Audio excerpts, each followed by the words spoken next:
अच्छा, मुद्दा क्या है, फिर मुद्दा देख लेते हैं हम। मुद्दा ये है, central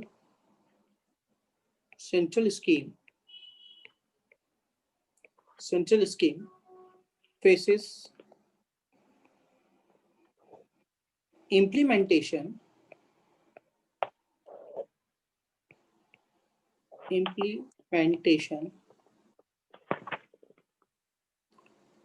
hurdles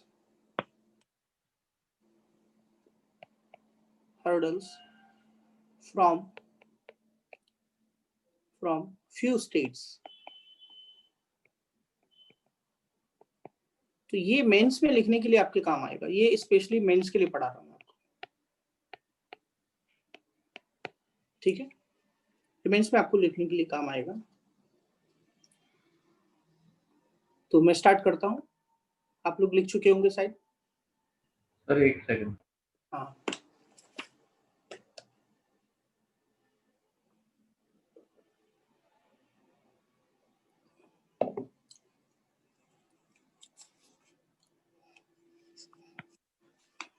on July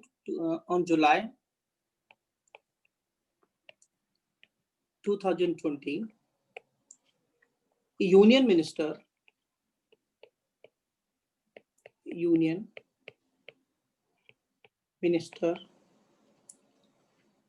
for Housing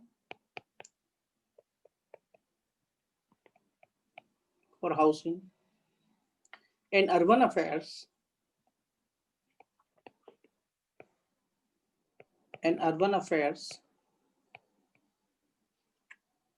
Hardeep Singh Puri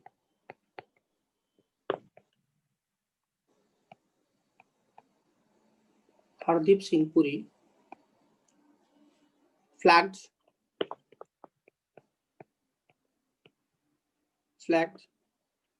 of the implementation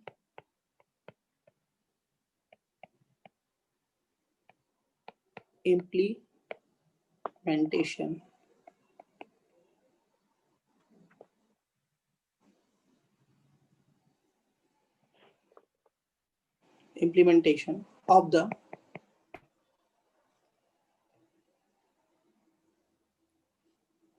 ambitious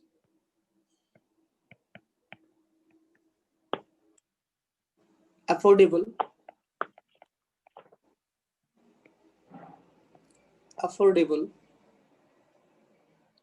rental housing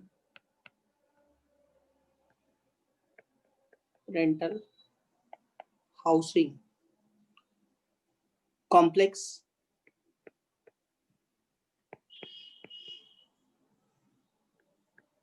ARHC scheme for the urban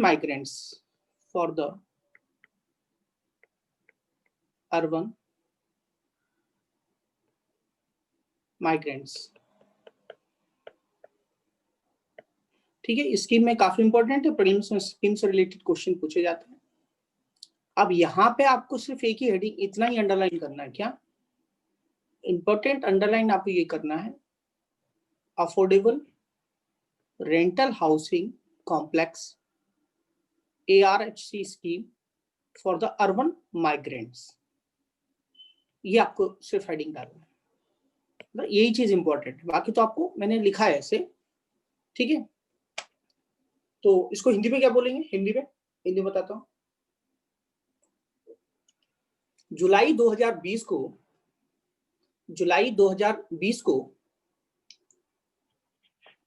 right, आवासीय जुलाई 2020 को आवासीय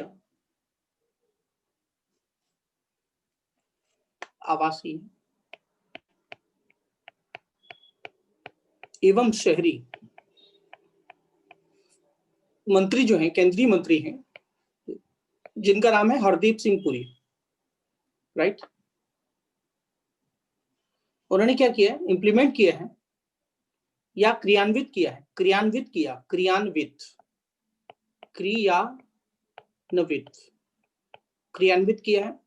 क्या क्रियान्वित किया है कि जो महत्वपूर्ण जो है, महत्वाकांक्षी जिसको हम कह सकते हैं, कि एक अफोर्डेबल का मतलब क्या होता है, जो सबको बहन कर सके, राइट, अफोर्ड कर सके। रेंटल हाउसिंग मीन्स किराए का घर, राइट।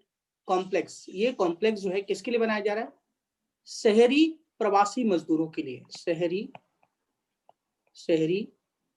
प्रवासी मजदूरों के लिए, right. Affordable rental housing complex, affordable rental housing complex. इसको थोड़ा हिंदी में देख लो ना आप क्या लिख बोलते हैं, रेंटल किराए का घर, मतलब ऐसा समझ लो, अफोर्डेबल रेंटल हाउसिंग, आप समझ चुके होंगे। इसके बारे में आपको बता रहा हूं। ये स्पेशली स्कीम आपसे ये प्रीलिम्स में पूछी जाएगी, स्कीम क्या है, किसके लिए है, affordable rental housing complex scheme, right, क्या है। तो ये है फॉर अर्बन, किसके लिए, फॉर अर्बन माइग्रेंट, ठीक है, हाँ, उनके लिए, प्रवासी मजदूरों के लिए, लिख लो बेटा, ठीक है। अभी हम देखते हैं, आगे लिखिए, इसको मैं लिख लिया होगा आप सभी लोगों ने, ठीक है। अच्छा, इसका क्या है, इसका जो है ऑब्जेक्ट क्या है, क्या है, in order to ensure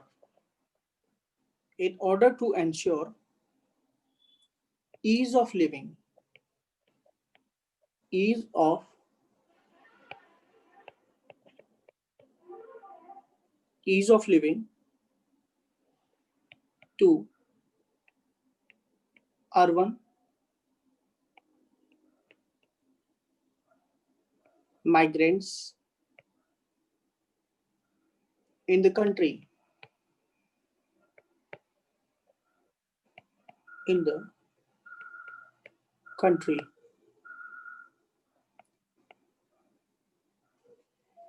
in order to ensure ease of living to urban migrants in the country, ठीक है।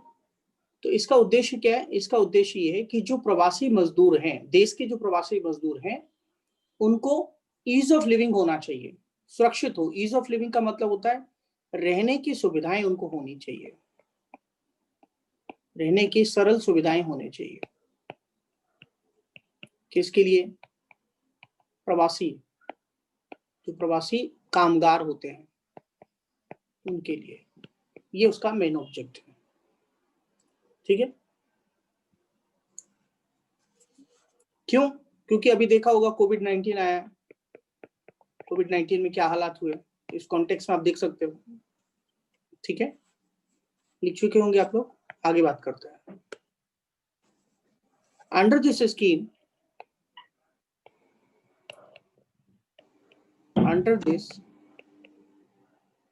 scheme the center has tried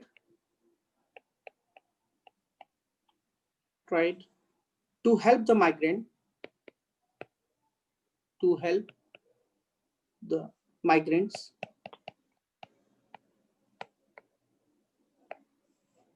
laborers return to cities, ठीक है।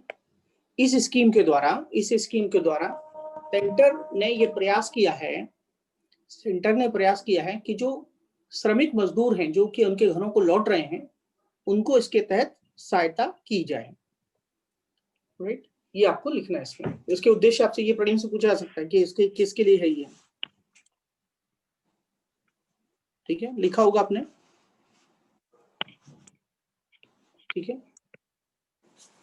so far 27 states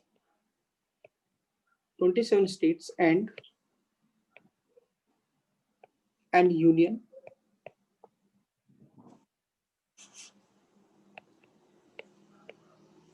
territories and union territories have agreed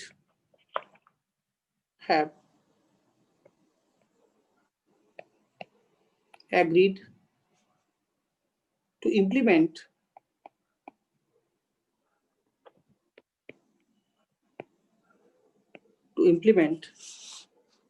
the scheme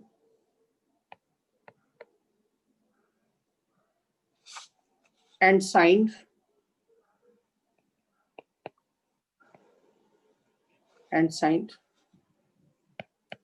MOA, Memorandum of Understanding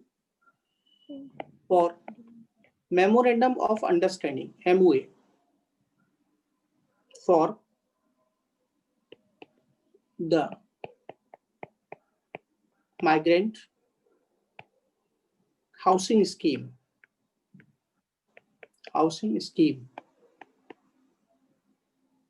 ठीक है, मैं आपको यहाँ ये बताना चाहता हूँ, इसलिए 27 जो राज्यों से के साथ में, राइट, और यूटी के साथ में क्या किया है, एक समझौता किया है, एक MOU साइन किया है, राइट, किसके लिए, इस स्कीम को क्रियान्वित करने के लिए, इस स्कीम को इम्प्लीमेंट करने के लिए, क्रियान्वित करने के लिए समझौता हुआ है माइग्रेंट हाउसिंग स्कीम के लिए।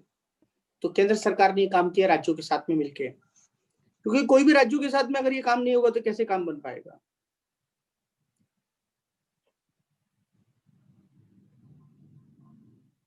ठीक है, लेकिन एक स्टेट ऐसा है जिसको बोलते हैं महाराष्ट्र, राइट, महाराष्ट्र की बात कर लेते हैं। Maharashtra has signed the MOA, but there has been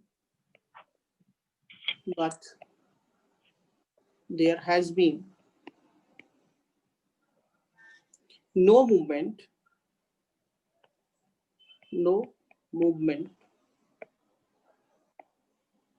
in the initiative,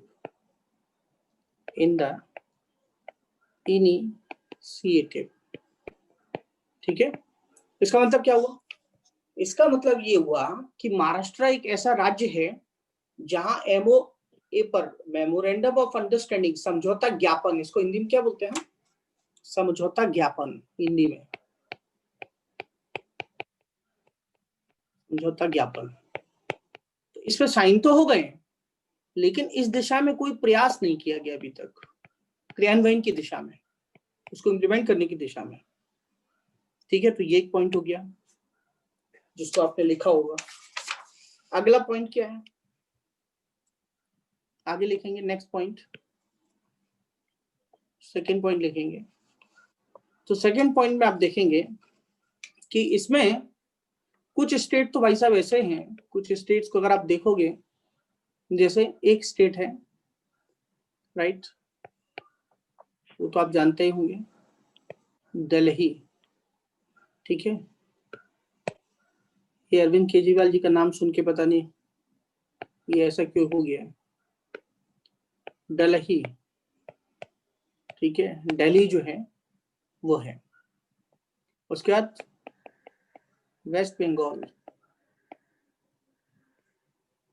एक तो दिल्ली हो गया, एक वेस्ट बंगाल हो गया, और एक हो गया झारखंड, एक हो गया आपका झारखंड। तो ये लाइन से, ठीक है, ये 3 स्टेट हैं, 1, 2 और 3। क्या है ये स्टेट, ये स्टेट ऐसे हैं, इनके साथ एक कहानी ये है, स्टोरी यहाँ पे ये है, have not accepted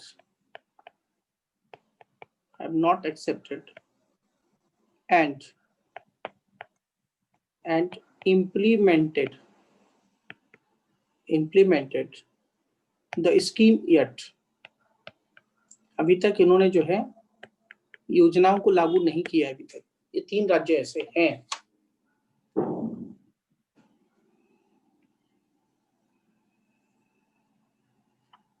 और और सबसे खास बात ये है, सबसे खास और इम्पोर्टेंट बात ये है कि इसमें एक प्रदेश ऐसा है जिसके साथ तो टसल, बहुत पुरानी टसल, पता नहीं जब से ममता बनर्जी जो आई हैं तब से यूनियन स्टेट के बीच में जो टसल का मुद्दा है, टसल लगातार चल रही है, लगातार इनकी और दिल्ली की टसल बनी रहती है। तो जैसे मैंने आपको एक चीज बताई है, आपने शायद नोट किया होगा कि भारत का जो कह सकते हैं, भारत की जो संघीय संरचना है पॉलिटी में, अगर आप देखेंगे कॉन्स्टिट्यूशन में देखेंगे तो कॉन्स्टिट्यूशन में भारत में कोऑपरेटिव फेडरलिज्म की बात की गई है। मतलब यूनियन और स्टेट के जो रिलेशन हैं, संबंध हैं, उनके बीच में कोऑपरेटिव फेडरलिज्म को एडॉप्ट किया गया है। सहयोग की भावना है दोनों के बीच में। ये बात अलग बात है कि बीच बीच में कभी बार्गेनिंग फेडरलिज्म आया, कभी कह सकते हैं सेंट्रलाइज फेडरलिज्म आया, डिफरेंट टाइप के मॉडल आए हैं फेडरलिज्म के। लेकिन चूंकि कोऑपरेटिव फेडरलिज्म का जो मैकेनिज्म है हमारे कॉन्स्टिट्यूशन में दिया है, लेकिन उसके बाद भी कॉपरेशन नहीं हो रहा है। टसल की बात आ रही है, टेंशन की बात आ रही है, राइट। हमारे फेडरलिज्म में जो कॉन्स्टिट्यूशन है वहां पे ये डिफिकल्टीज आ रही है, जिसको आप निबंध में रेस कर सकते थे, जिसको आप निबंध में बता सकते थे कि भले ही कोऑपरेटिव फेडरलिज्म की बात की जा रही है, रियलिटी में कुछ प्रॉब्लम्स अलग है। आगे बढ़ते हैं तो भाई कौन कौन सी स्कीम इन लोगों ने लॉन्च नहीं की है उनकी बात कर लेते हैं जरा, कि कौन कौन सी ऐसी योजनाएं हैं। तो आप लिख सकते हैं स्कीम्स such as, तो एक तो पहली योजना है वो है फसल बीमा योजना है एक। दूसरी योजना क्या है, ये किसान सम्मान निधि, ठीक है, किसान सम्मान निधि योजना है,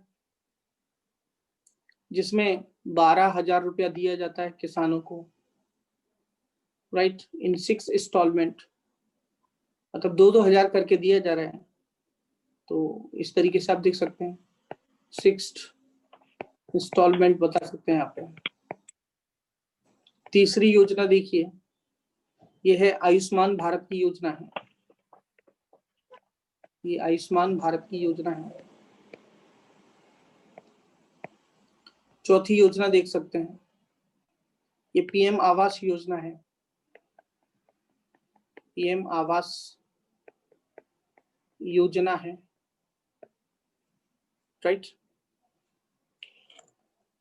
एंड मेनी मोर, ऐसे भी लिख सकते हैं। ये कोई जरूरी नहीं कि और भी और कहे ही नहीं, तो लिस्ट में तो और भी ज्यादा है, एंड मेनी मोर, और भी ज्यादा। तो हिंदी में क्या लिखेंगे, प्रधानमंत्री फसल बीमा योजना, किसान सम्मान निधि योजना, आयुष्मान भारत योजना, PM Awas Yojana, and many more, ये योजनाएं हैं। इसमें क्या लिखना होगा, लिखिए, आगे लिखिए आप,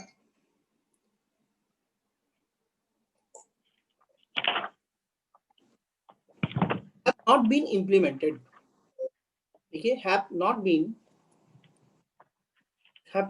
implemented in a number of states,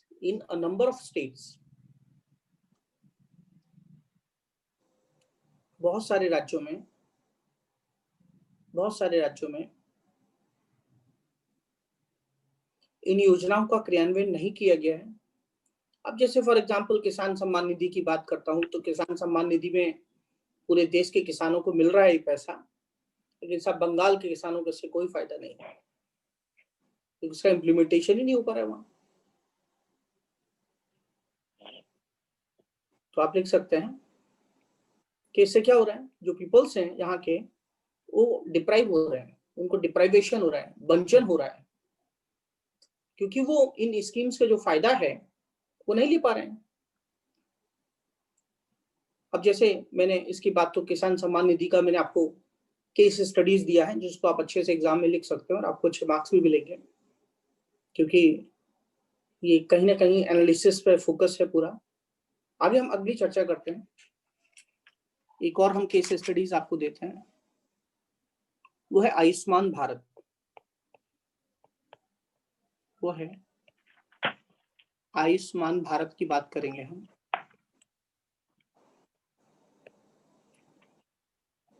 तो आयुष्मान भारत जो है, आपको पता होगा ये क्या किया गया है, रोल आउट किया गया है दिल्ली गवर्नमेंट के द्वारा। अब आप सोचोगे दिल्ली गवर्नमेंट के द्वारा क्यों किया गया? अरविंद केजरीवाल, ठीक है। ये योजना इन्होंने क्या किया, अपोज किया, इसको विरोध किया इसको, और इसके इम्प्लीमेंटेशन को लेके जो है स्टेट सीरियस नहीं है। अब इसमें होता क्या है आयुष्मान भारत में? आयुष्मान भारत में जो भारत के जो लोग हैं उन्हें एक हेल्थ इंश्योरेंस कवर मिलता है, हेल्थ इंश्योरेंस कवर मिलता है, मतलब स्वास्थ्य बीमा सुरक्षा योजना। स्वास्थ्य बीमा का उनको जो है सुरक्षित होते हैं स्वास्थ्य बीमा से। तीसरा जो है क्या है, इसमें जो अप टू 5 लाख पर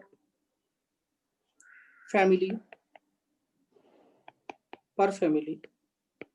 पर ईयर क्या मिलता है, 5 लाख रुपए पर फैमिली पर ईयर मिलता है स्वास्थ्य बीमा। तो देखिए आयुष्मान भारत के जो लाभ हैं, राइट, ये आयुष्मान भारत के लाभ इनको नहीं मिल पा रहे हैं। तो कितनी ये खतरनाक बात हो गई कि भाई भारत जैसे देश में जो है इस प्रकार के लाभ उनको नहीं मिल पा रहे हैं। तो ये बड़ी चिंता की बात है। आप देखेंगे कि एक सिलेबस में आपके दिया है कि जो स्कीम्स हैं गवर्नमेंट की, राइट, गवर्नमेंट की स्कीम्स कैसे इंप्लीमेंट होती हैं, उनका इम्प्लीमेंटेशन कैसे होता है, क्या क्या उसके मैकेनिज्म है, प्रॉब्लम्स क्या हैं, ऐसा करके आप जीएस के सेकंड पेपर में जब आप सिलेबस देखेंगे तो एज इट इज आपको क्वेश्चन वहीं से, क्योंकि सिलेबस मेंस एग्जामिनेशन में जो जो चीजें वहां दी गई हैं प्रश्न सीधे उन्हीं से मिलते हैं। जो जो समस्याएं आज चल रही हैं उनको लेके जो है आपसे पूछा जाता है प्रश्न।